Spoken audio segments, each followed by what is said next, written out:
Hello, friends. Today's story is brought to us by Malia Girl 1314 on the No Sleep subreddit. It is honestly one of the scariest stories I've read in my life. I've had goosebumps the whole time reading it. So please relax as it is a long story and enjoy the next minutes. My wife has been peeking at me from around corners and behind furniture. It's gone from weird to terrifying. My wife, Lynn, and I have been together for 6 years and married for 11 months. Our entire history together has been very normal, and never once have I noticed any weird behaviors or red flags. I can't stress enough how out of character this whole thing is for her. Lynn is very kind, intelligent, and thoughtful. She's always been the no-nonsense type of person. Being childish or trying to scare me is not something she'd normally do. She doesn't even like watching horror movies. When we first started dating, she agreed to watch The Shining with me because she knew how much I loved horror. She was so scared that she didn't even make it through half of the movie before we had to turn it off. She isn't into anything creepy and has never been into pranks. It's just not her cup of tea, and that's fine. But that's what was so strange about this. It's just so unlike her. I should also add that she never had any mental health issues, and as far as I'm aware, it doesn't run in her family. I know some people are able to hide their mental health problems, but in the 6 years we've been together, I think I'd have seen some sort of sign. 2 months ago, I was in the kitchen making myself some coffee. Before work, I was running a bit late that morning and knew I wouldn't be able to make it to Dunkin' Donuts for my usual morning fix. I took a sip of my coffee as I hurried down the hall towards the front door when I happened to notice Lynn peeking at me from around the corner ahead of me. I could only see her eyes and a strand of her long dark hair hanging against the wall. The rest of her body was concealed behind the corner. I nearly spilled my coffee when I saw her. I did burn the shit out of my lips. "Geez, Lynn," I said, wiping a few drops of coffee from my pants. "You scared the shit out of me." She immediately popped out of view, like a little kid that had been caught. I heard her scurry off towards the living room, and by the time I got to the front door, she was out of sight. It was really weird, and just totally out of character for her, like I said, but I also found it kind of funny that she was being more playful and a little less serious.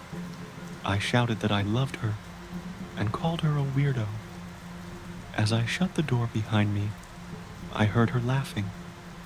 Her behavior was a bit odd, but it certainly wasn't something to call a priest over. I forgot about it by lunch, and by the time I got home, she was her normal self. I didn't bring it up, and neither did she, and life went on. The next incident happened 3 days later. It was around 2 a.m., and I had woken up to get a drink. I was standing at the kitchen island, jug of OG in hand, when I felt a strong feeling that I was being watched. For whatever reason, I looked down at the floor and saw my wife's smiling face staring back. She was peeking at me from the other side of the island, staring up at me with wide, unblinking eyes and grinning like the Cheshire Cat. I screamed. I'll admit it. Not out of irritation, but fear. For some reason, at that moment, I was scared. At the sound of my scream, Lynn scuttled backwards, out of my view, her hands and feet smacking the tile floor as she hurried out of the kitchen on all fours. I didn't run after her, or even yell after her. I just stood there frozen in shock, wondering what fuck had possessed her to do that. It took me a little longer than I'd like to admit to go back upstairs, but I eventually did. When I got to our bedroom, Lynn was lying on her side, asleep, or at least pretending to be. I stood there for a while, watching her breathing, to be sure she really was asleep. I had the feeling she might jump out at me the moment I got into bed, but she didn't. I climbed into bed, and she didn't even move. Her breathing was soft and deep, and I was starting to wonder if I'd dreamt the whole thing. The next morning, I waited for her to come down for coffee, and after handing her a mug and kissing her cheek, I decided to ask her about it. "What was that about last night?" I asked, keeping my tone light so I didn't offend or embarrass her. She frowned over her cup of coffee, shaking her head like she had no clue what I was referring to. "You were peeking at me again, from over there," I said, pointing to the spot on the floor by the kitchen island. She followed my gaze, and when she looked back at me, she burst out laughing. She laughed so hard that I couldn't help but join her. "You creep me the fuck out sometimes. You know that?" I said. She giggled and set her cup on the counter and wrapped her arms around my neck. "You creep me out all the time, so I guess we're even," she teased. We said our goodbyes and left for work. As I drove, I kept thinking about how creepy it had been, seeing her grinning at me from behind the island like that. The sounds her hands made on the floor as she crawled away. I told myself she was just trying to be silly, just trying to join me in my love of all things horror. It's not like I was afraid of her, but it still didn't sit right with me. I started seeing her peeking at me more and more. Sometimes she'd be peeking out from behind the couch or living room curtains. Once she even managed to get inside her grandmother's old trunk that sits at the foot of our bed. I might not have even known she was there at all had the trunk's old hinges not given her away. She'd had the lid propped up just enough so that only half of her face peeked through. She'd been grinning like an excited toddler. It was unnerving. I didn't even know what to say to her. All I could do was stare. When I finally found my voice, I asked her why on earth was she doing this. She didn't answer, but she had slowly closed the lid, shutting herself inside the trunk. I just walked away, feeling disturbed. I didn't understand why she was doing it, but it clearly made her happy. I just hoped she would tire of the game quickly. Lynn didn't peek at me for the next 2 weeks. I started to think she was done with her weird prank, and I was relieved. We were watching a show on Netflix one night, and I jokingly said that I hadn't seen her peeking at me lately, and that she must have given up on her spy game. She looked up at me with a small smile and said, "Maybe I've just gotten better at it." I didn't say anything, but I wondered whether or not she was joking. For the next few days, I couldn't stop thinking about what she'd said. Was she still peeking at me when I wasn't looking, and I just hadn't noticed? And if so, what the hell was she getting out of this? I started to feel paranoid, constantly checking whether she was watching from around the corner or behind a door. I was jumpy whenever I was home, and she wasn't in full view of me. I felt stupid and a little crazy. But after a few weeks without another incident, I began to relax. I stopped checking behind furniture and walls and told myself it was just a bad memory. Then a few days ago, things got so much worse. Lynn left to go to a friend's, and I lounged on the couch and played a couple games on my laptop.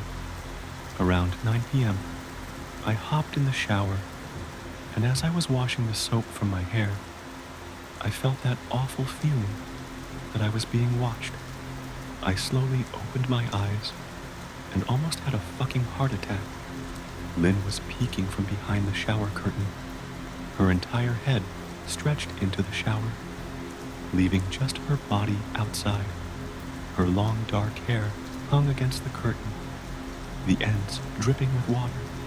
Her mouth hung open in a terrible grin, eyes wide and red, as if she hadn't blinked in a while.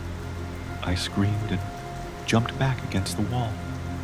She didn't move, nor did her smile waver. Her makeup ran down her cheeks in 2 black streaks. She looked giddy and completely deranged. I was fucking terrified. We stood like that for a few moments, neither of us saying a word. Finally, after what felt like forever, she slowly pulled her head back out of the shower, and I watched her blurry figure through the curtain as she moved backwards towards the bathroom door. A second later, the bathroom door slammed shut, hard enough to rattle the mirror. I screamed again and jumped out of the shower to lock the door. I stayed inside the bathroom for over an hour. Maybe I overreacted to some of you, but joke or not, I wasn't going to put up with the crazy shit anymore. That's what I kept telling myself as I paced in my bathroom, stopping to listen at the door every few minutes. Suddenly, I heard a muffled sound, and I pressed my ear against the bathroom door, straining to listen. I couldn't hear anything, but I envisioned Lynn standing on the other side of the door, giggling at her joke. I felt a surge of anger. I was beyond pissed at being made to feel scared in my own house, and made to hide in the bathroom for an hour. All for what? Some joke. If it was a joke, it was an awful one. What the fuck, Lynn? Snapped. This shit is getting really fucking annoying. I waited for her to apologize, or to call me a jerk, but instead I heard a faint moan, so quiet I wondered if I heard it at all, and then complete silence. Lynn? I called out, not able to even hide the shakiness in my voice. I got no response, just my own heavy breathing. I swear to God, just fucking stop it, I yelled, pounding my fist on the door. I waited for her to cuss me out, something I would expect from me talking to her like that. I never screamed at her before, but there was nothing, just the occasional drip from the shower head. I won't deny that I was scared, too afraid to open the damn door and face my own wife. I waited another 30 minutes or so, which feels like a fucking lifetime when you're scared. Finally, I decided I wasn't going to spend the night hiding in my bathroom, so I got down on my knees and peered under the door. I almost expected to see her face peeking back at me, but thankfully I didn't. I could see straight down the hallway to the top of the stairs, but no Lynn. I didn't know if I should be happy about that or not. I looked for a few minutes, waiting to see her head pop up over the top step, but it never came. I stood up, my hand hovering over the door, and mentally prepared myself to open it. I slowly turned the lock with shaky fingers and was about to yank it open when I heard a sound that still makes me feel nauseous when I think about it. A moan, louder than before, but this time I was able to tell just where it was coming from.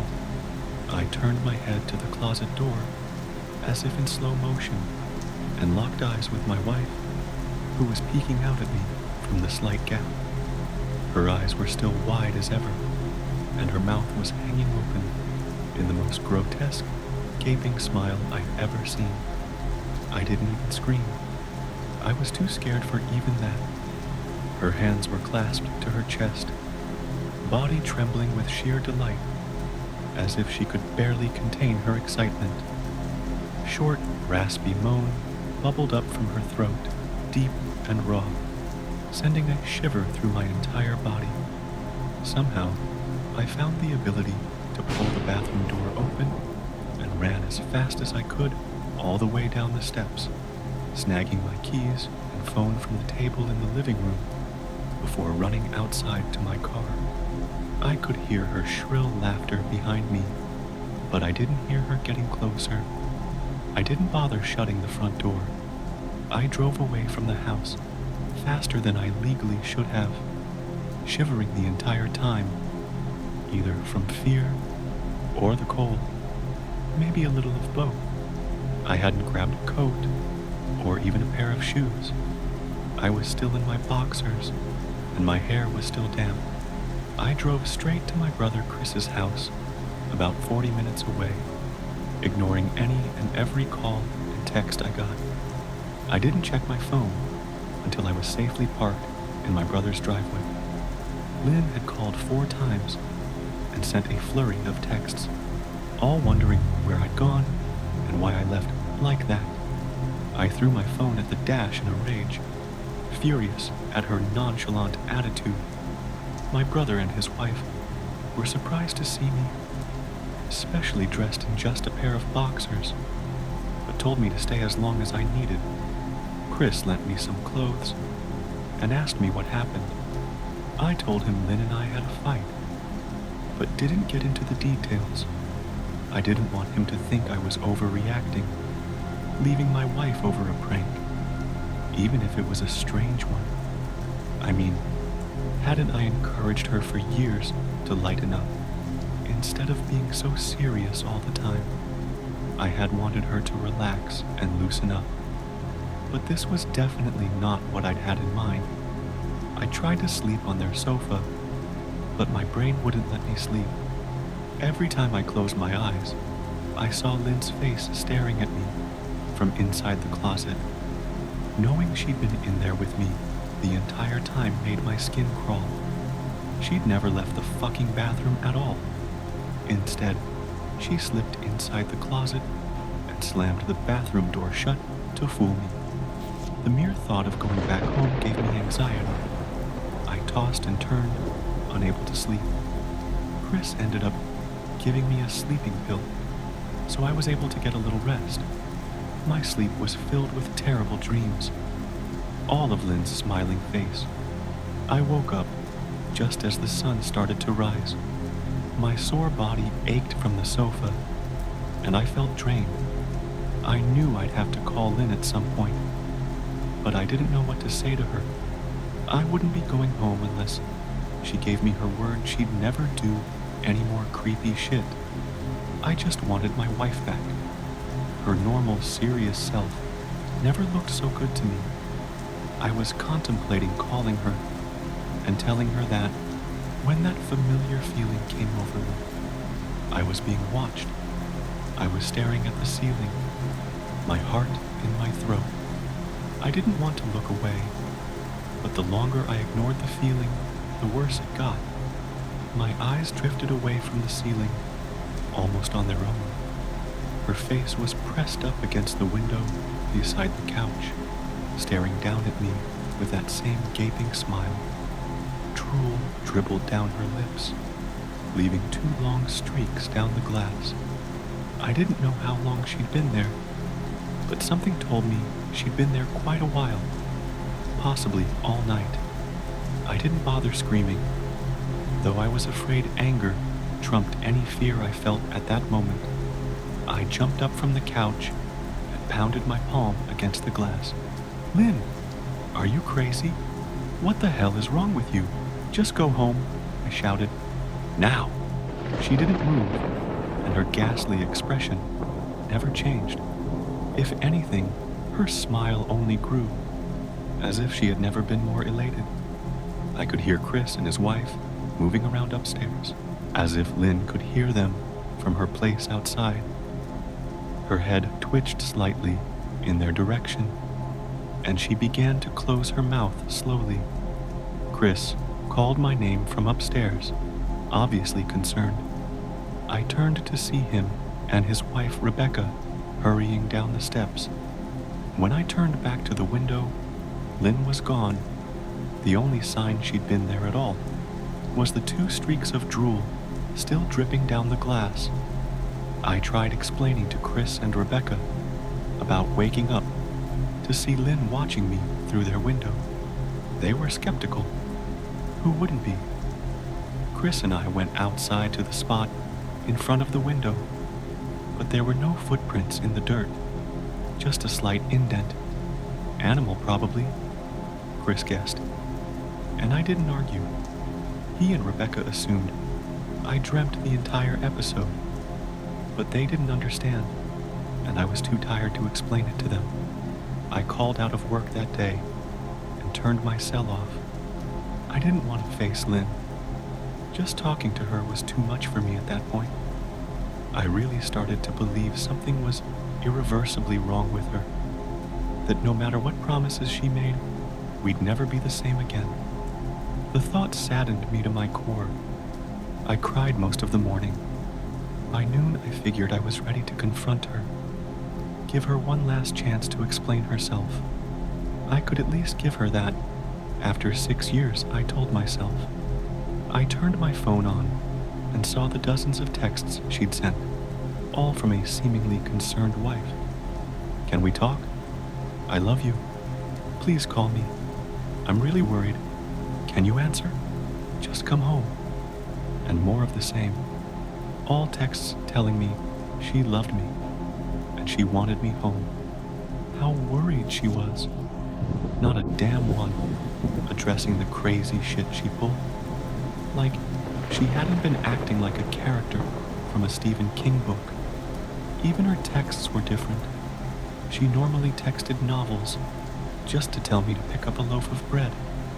You'd think she'd have more to say to me after her bizarre shenanigans. I know it probably seems childish to some of you who are miles away from this situation, but if you saw the way Lynn had looked at me, how she scampered away on all fours like some wild animal, grinning at me from inside the closet like a lunatic, then I think you'd find my reaction was warranted. I ended up staying with Chris and Rebecca for another night. I didn't wake up yesterday until afternoon, and thankfully, I didn't see Lynn's face watching me through the window. I don't want to pry, because it's not my place. But is this fight something that can be mended? Rebecca asked. She'd made us both a sandwich for lunch, and I knew she wanted to breach the subject without seeming to be nosy. I don't know. She's like a different person, I said, choosing my words carefully. I still wasn't ready for her or Chris to know the full extent of the batshit craziness I had been dealing with. People change, Ben, but she's still the same woman you married. Maybe you both just need to talk through your issues. Whatever's going on, I'm sure it can be fixed, she said, ever the peacemaker. I think it's beyond that now. I don't think talking would help. I just don't trust her, I said. The words stung in my heart. I missed and loved my wife. But how could I live with someone like that? Living in constant fear didn't sound too appealing. Lynn loves you. She has to be absolutely crushed, she said. I don't know about that, I said. Well, she certainly seemed like it to me. I've never seen her so upset. Very much unlike the Lynn I know, Rebecca said, shaking her head sadly. It took a full minute for her words to really sink in, and when they did, I felt dread worming its way through my skin. Wait, what do you mean? You saw her? You saw Lynn? I asked, my mouth suddenly dry. Rebecca nodded casually, as if that fact wasn't nightmare fuel. Maybe for her it wasn't. She stopped by this morning, just after Chris left for work, she said, cleaning the plates from the table. I didn't see her car, though. Maybe she took an Uber or something. Beck, what did she say? Did she come inside? I asked, sweat starting to break out on my forehead. I began looking around, examining corners, as though a predator lurked behind them. No, she just asked if you were awake yet, and I said that you weren't. I asked if she wanted me to wake you, but she said no, just said to let you sleep, she said as she washed the dishes. That's all? She didn't say anything else? I asked. No. She looked awful, though, like she hadn't slept in days. I think you should call her. I got up from the table and thanked Rebecca for lunch. I felt a little bit better at the knowledge that at least she hadn't come inside. Still, I needed to double-check that the doors were locked. I sat for a while, trying to figure out what to do next. I didn't want to go home, but I felt that I owed it to Lynn, to help her if I could. Hadn't I swore an oath to love and honor her through sickness and in health? Clearly, she was very sick. If she was sick, which I truly believed she was, I had to try and get her the help she needed, but I didn't even know where to start. I didn't want to call the police. And besides, what the hell was I going to tell them? That my wife was peeking at me? That she was being creepy? As bizarre as she'd been, she still hadn't committed any crime. Not yet, anyway. The police would have probably said that I was overreacting. But this wasn't some prank. It felt wrong, dangerous even, like something sinister lurked beneath her smile. I knew, as her husband, I was well within my rights to have her committed. But what if she simply acted normal in their presence? She'd obviously been able to fool Rebecca into thinking she was just a concerned wife. As long as the doctors didn't find her a danger to herself or others, they'd have no choice but to release her after 72 hours. I felt lost and overwhelmed. So I did what any husband in my position would do. I called her mother. I didn't want to, believe me. Her mother, Marianne, and I were never on the best of terms. We'd never fought or anything like that. She just wasn't a very warm person and wasn't really easy to get along with. She hardly ever smiled, and when she did, only her lips would move into a thin-lipped smile, leaving her eyes as blank as before. She gave off this aura that felt like she was permanently on the offensive. I'd only met her twice, and both times were for such short visits. I got the impression she didn't approve of me for her daughter. Lynn always ushered us out quickly, as she didn't want me to feel uncomfortable, which I was grateful for. Being in her mother's company felt almost unbearable, like walking on glass. I was glad when we moved 3 states away, so we didn't have to see her often. I was happy to avoid the woman, but I needed her help. I really didn't want to talk to her at all, but I had to talk to someone, and someone who knew Lynn better than I did. So I grit my teeth and did what I had to. Yes? She answered, already sounding irritated. Marianne, it's me, Ben. Do you have a minute to talk? I asked. I could hear her cluck her tongue in irritation. I'm in the middle of writing some checks, but if you insist, I suppose I can spare a moment. What is it that you want to discuss, Benjamin? She said, coolly. It's about Lynn. She's been acting strangely, and I was wondering if you had any idea whether there was something. I was quickly interrupted. It's a bit difficult to follow your rambling, Benjamin. What is that you want from me? She asked. I could almost see her standing there, in her thin sweater and slacks, tapping her fingernails impatiently on the table. I wanted to know if you'd ever noticed any odd behavior, or possibly any mental health issues, I asked. There was a long, uncomfortable pause that I couldn't tell was because she was just thinking, or something else. Finally, after a few seconds, she spoke. I'm not sure if this is one of your jokes, Benjamin, but if so, I don't find the humor in it. Now I do have business to attend to, as I've said, so if you don't mind, she said, but I cut her off before she could get rid of me. Marianne, it's not a joke. I'm sincerely concerned about Lynn's mental health. Her behavior has been very erratic lately. I'm very worried about her, and I figured as her mother, you would be as well, I said, my frustration evident in my voice. If you're truly concerned, then I suggest you get the health professionals involved. I don't know what you expect of me. She snapped. I could tell she was seconds away from hanging up, and for some reason, I was desperate not to let her. I had the feeling that she knew a lot more than she was letting on. Please, if not for me, do it for Lynn. I tried. I heard a faint, shaky intake of breath, as if she were trying to hold her steely persona together, but failing. Marianne? I started. Benjamin, I don't know what to tell you. My only advice would be to seek professional help. Do not call here again. Goodbye. I tried to call out to her, but she'd hung up. I tried to wrap my head around the call and her refusal to help me, even if she didn't like me. Why wouldn't she want to help her own daughter?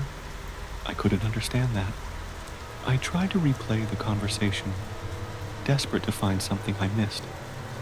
After a while, I almost gave up, until I remembered her last words to me. Seek professional help. She'd said those words with a bit of urgency. I could have just been grasping at straws, but no. I was sure her voice had changed ever so slightly when she'd said that, as if they were very important. What had she meant? I assumed she'd been referring to medical professionals, but maybe she was referring to someone else, someone that she didn't, for some reason, feel comfortable saying directly. Or maybe I was just desperate. I waited for Chris to get home, and after a very long and exhausting conversation with him and Rebecca, I convinced them that Lynn truly needed psychiatric help. I didn't tell them everything. I wasn't prepared to go into it yet. But I told them about our last encounter. How she'd hidden in the bathroom, peeking at me from the closet. They were obviously shocked, but thankfully they believed me. They too just wanted to help her. Still, they didn't think it was all that serious. Weird, maybe, but not dangerous. They just kept saying that Lynn had to be playing some kind of weird joke. Maybe for you too? Rebecca offered, if only half-heartedly. Chris didn't think we should involve the police just yet. He offered instead to go with me, and I readily accepted. He reasoned that calmly talking to her, trying to coax her into going willingly, was the best recourse. I agreed to do it his way. At least I wouldn't be going into that house alone. We drove over this morning, just after breakfast.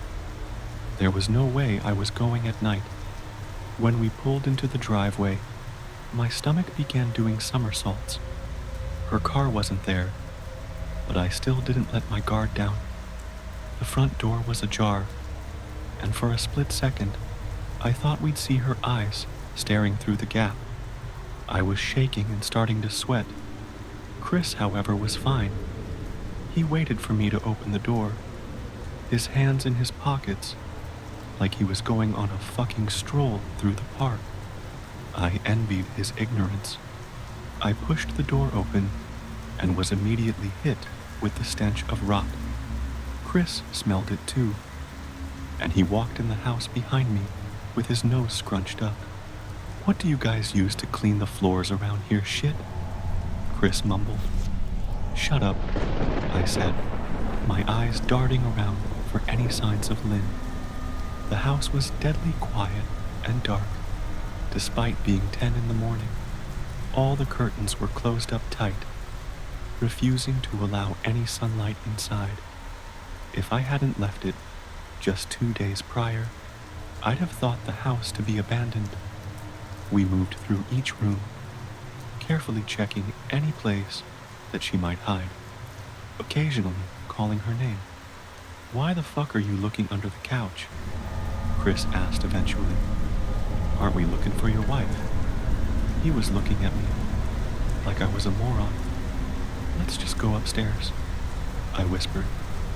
He shook his head, but followed me up the stairs to check the bathroom and spare bedroom. On the way up, my shoes crunched over pieces of glass that looked to be littered over a few of the steps. I noticed that one of Lynn and my wedding portraits that hung on the wall along the staircase had been smashed. The frame hung crookedly, all the glass removed. I stared at the picture, a lump forming in my throat.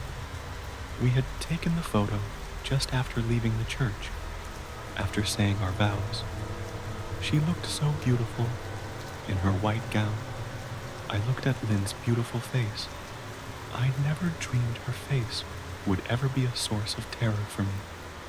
We climbed the rest of the steps and checked the spare bedroom, but it looked completely untouched. I was hesitant to go into the bathroom, my fear from that night coming back to me all at once. Chris noticed and offered to go in by himself, but I couldn't let him do that. So we walked in together, checking the closet and the shower. The bathroom looked as if it hadn't been touched since the night I left. I don't think she's here, Ben. Why don't you pack some clothes, and we'll try coming back tomorrow or something, Chris said. I nodded and went into our bedroom and shoved some clothes into a duffel bag. When I checked inside our closet, I came across the source of the smell and gagged. Chris took one look and lost all color in his face. He had to go stand by the stairs to get away from the sight and smell. I gazed down in shock at what lay inside my bedroom closet. Soaking into the rug were at least a dozen eyeballs, all carefully laid out in pairs. Some were as large as a quarter, while others were as tiny as a marble. I stared down at the eyes she'd collected from small animals, and I wondered how she'd gotten them, and shuddered at the thought. Man, I thought I had it bad with Becca's shoe addiction.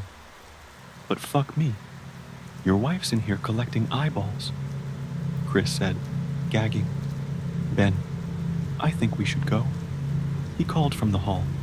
I'm getting nauseous. All right. I grabbed my duffel and shut the closet door on my new nightmare. I stepped out into the hall and took a deep breath of air. I could taste the rot on my tongue, and I couldn't help but gag. Who the fuck lines up eyeballs in their closet like that? Chris mumbled. I tried to tell you she needed help, I said. She doesn't need help, Ben. She needs a fucking exorcist, he said. You coming or what? I can't stand the smell any. His words died in his throat, and his eyes grew wide with fear. I didn't ask him why. I could feel it. Someone was watching me, and I didn't think it was the eyes in the closet. I turned around, my eyes slowly scanning the bedroom. Christ, I whispered, as I finally saw what we'd missed. Under the bed, curled on her side, watching us with the excitement of a kid on Christmas morning, was my wife. She held her hands together just under her chin, and they were shaking eagerly. Now that she knew she'd been found, I could hear the quiet noises she was making, a sort of hiccuping sound in her throat, as if the excitement was just too much for her. It was unnerving to say the least. Wide eyes, and that same huge smile. Everything in me told me to run, but I forced it away. This was my wife. No matter how twisted, she was still the woman I married. I had to help her. Lynn, I said softly.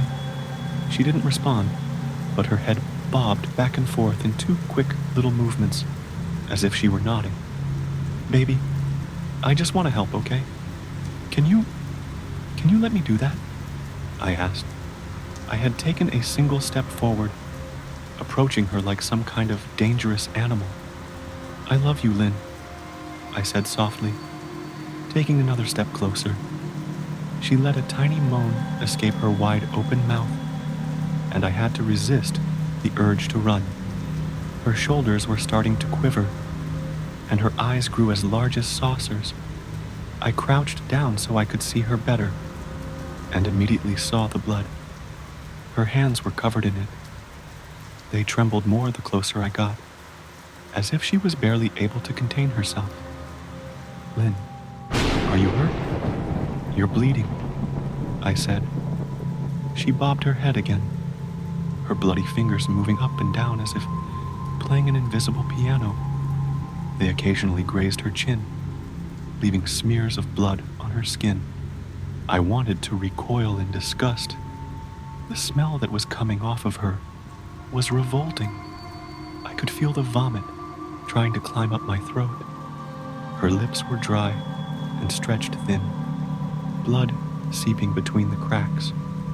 I knew she wouldn't come out on her own, but I didn't want to leave her in the state she was in.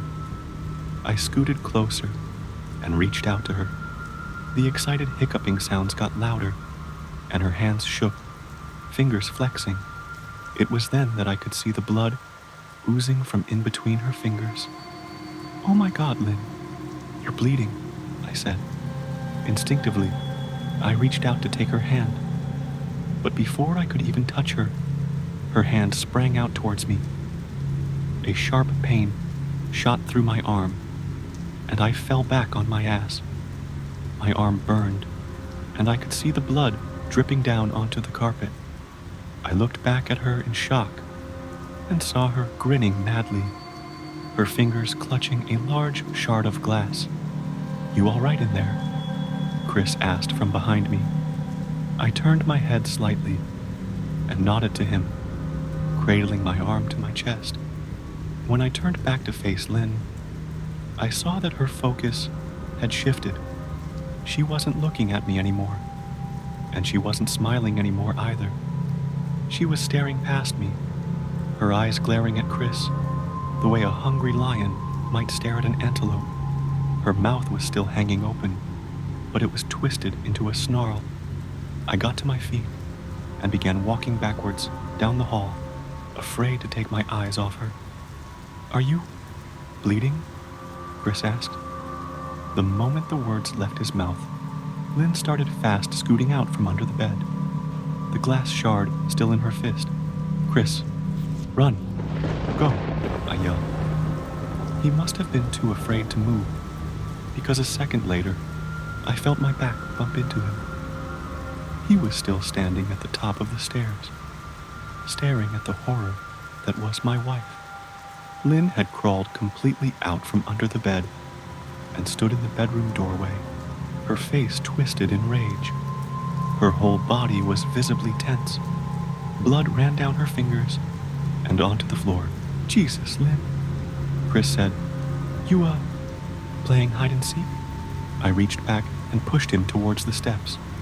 "Move your ass, Chris," I said as quietly but firmly as I could. Lynn bobbed her head in fast, sharp motions and began to grin, stretching her mouth open wider and wider so that her chin seemed to touch her chest. I heard Chris mutter a prayer, and then he was running down the stairs. I stood at the top of the steps, stuck between the love for a woman who clearly needed serious help and self-preservation. "I only want to help," I said, choking back tears. Her eyes focused on me once again as she slowly lifted the glass, holding it out in front of her, and then she started sprinting towards me, grinning with utter excitement. Thankfully, my body took over, and I flew down the stairs, skipping 2 or 3 at a time. I made it to the front door before I felt her leap onto my back, wrapping her arms around my neck, her open mouth next to my ear, so that I could hear those terrible, hiccuping sounds up close. I shook her off me, knocking her to the floor. I felt a searing pain in my back as she went, but I tore open the front door and bolted to my car. Chris was standing in the front yard, talking on the phone with the police. I didn't say a word. I just ran to my car and jumped in. Chris took the hint and followed me. Still on the line with 911, I watched the rearview mirror, sure I'd see her there, running after us, but I never did. I went straight to the ER and got 11 stitches in my arm and 3 on my back. The police asked a lot of questions and went back to the house to do a search, but of course Lynn wasn't there. They advised me to stay with a friend or relative for a while and to file a restraining order as soon as I could, but none of those things would matter. Somehow, I just knew. I dropped Chris off at home and went to a motel an hour away. I wanted to put as much distance between me and Lynn as I could. This is where I've been for the last 4 hours. I thought maybe the police would find her. Maybe they'd get her the help she desperately needs. But now I don't think so. Because 40 minutes ago, I got a text from an unknown number. Just 3 words. I found you. And a picture attached. The picture was dark and grainy, but I instantly knew what it was. There was no mistaking my wife's eye. I started typing this out immediately after. I don't know what to do. I'm alone and scared, and I can't help but feel that I'm being watched.